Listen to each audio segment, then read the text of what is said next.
Hello friends, മഴ തോർന്നപ്പോൾ കുറച്ച് നൊസ്റ്റു അടിച്ചപ്പോൾ ഞാനൊന്ന് പറമ്പിലേക്ക് ഇറങ്ങിയിട്ടുണ്ട്. നമുക്കിന്ന് കശുവണ്ടി വെച്ചിട്ട് കറി ഉണ്ടാക്കാം കേട്ടോ. അപ്പോൾ ഇത് കാണുമ്പോൾ അച്ഛനെ വല്ലാണ്ട് മിസ് ചെയ്യുന്നുണ്ട്. കാരണം കശുവണ്ടീൻ്റെ സീസൺ കഴിയുമ്പം അച്ഛൻ ഇതൊക്കെ പെറുക്കി കൂട്ടിയിട്ട് നെടുകെ കീറി സെറ്റാക്കി തരുമായിരുന്നു കറി വെക്കാൻ വേണ്ടിയിട്ട്. കാരണം ഞങ്ങളെ കൈ പൊള്ളുന്നതുകൊണ്ട് ഞങ്ങളെ കൊണ്ട് തൊടിയില്ലായിരുന്നേ. അപ്പോൾ ഇപ്പോൾ അതൊക്കെ വല്ലാണ്ട് മിസ് ചെയ്യുന്നുണ്ട് കേട്ടോ. അപ്പോൾ കുറച്ചേ ഉള്ളൂ, ഞാനതൊക്കെ പെറുക്കിയിട്ടുണ്ട് കേട്ടോ. അപ്പം മുളച്ചൊക്കെ ഞാൻ എടുത്ത് കഴിക്കുന്നുണ്ട്.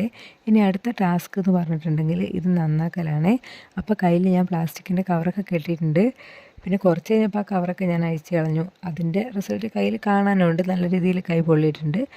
പിന്നെ അതൊക്കെ മുറിച്ച് കുത്തിയെടുത്തു കേട്ടോ. ഇനി അടുത്ത പരിപാടി എന്ന് പറഞ്ഞാൽ നല്ല തിളച്ച വെള്ളത്തിലേക്ക് ഇതിട്ട് കൊടുത്തിട്ട് ഇതിലെ കറയൊക്കെ കളഞ്ഞ് തോലൊക്കെ കളഞ്ഞെടുക്കണേ. അപ്പോൾ പകുതി അണ്ടിപ്പരിപ്പ് ഞാൻ കഴിച്ചിട്ടാ, അതിൻ്റെ ബാക്കി കറി വെക്കാനുള്ളൂ. അപ്പോൾ അതൊക്കെ കഴിഞ്ഞ് കറി വെക്കൽ വളരെ സിമ്പിളാണ്.